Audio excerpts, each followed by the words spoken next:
everyone, Amy Title here at the Space Vehicle Mock-Up Facility at the Johnson Space Center in Houston. Today we took a tour of the International Space Station Training Facility with Lucia McCullough. The modules. The ISS training facility is effectively the International Space Station, but the modules are separate, not together like they are in space, but the arrangement is exactly as they are in orbit. Every module of the International Space Station is replicated in this space in Houston, and the idea is to give crews a space where they can train for emergency procedures and full days in the life on board the ISS. This is the area where the instructor team sits when we do a sim with the whole space station crew.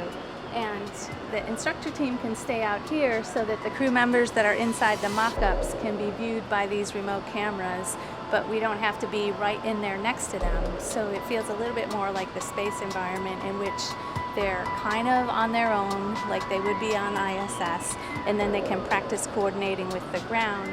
And then we have real Capcoms that answer the questions that the crew makes. And so we practice the coordination between the crew and the ground many times before they ever fly. Right now on the International Space Station, the Year in Space experiment is just past the halfway mark, where one astronaut and one cosmonaut are spending an entire year in orbit. This is definitely a stepping stone to Mars in lots of different ways. So we have crew members that live in space for 6 months, or this year we have 2 crew members living there for a whole year.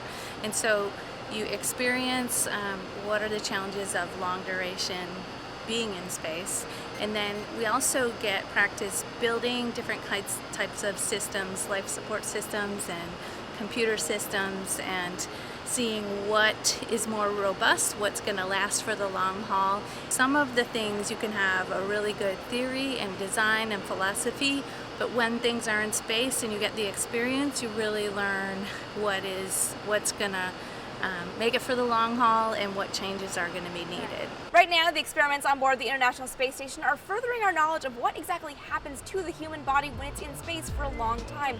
And this is all, of course, pointing towards an eventual journey to Mars.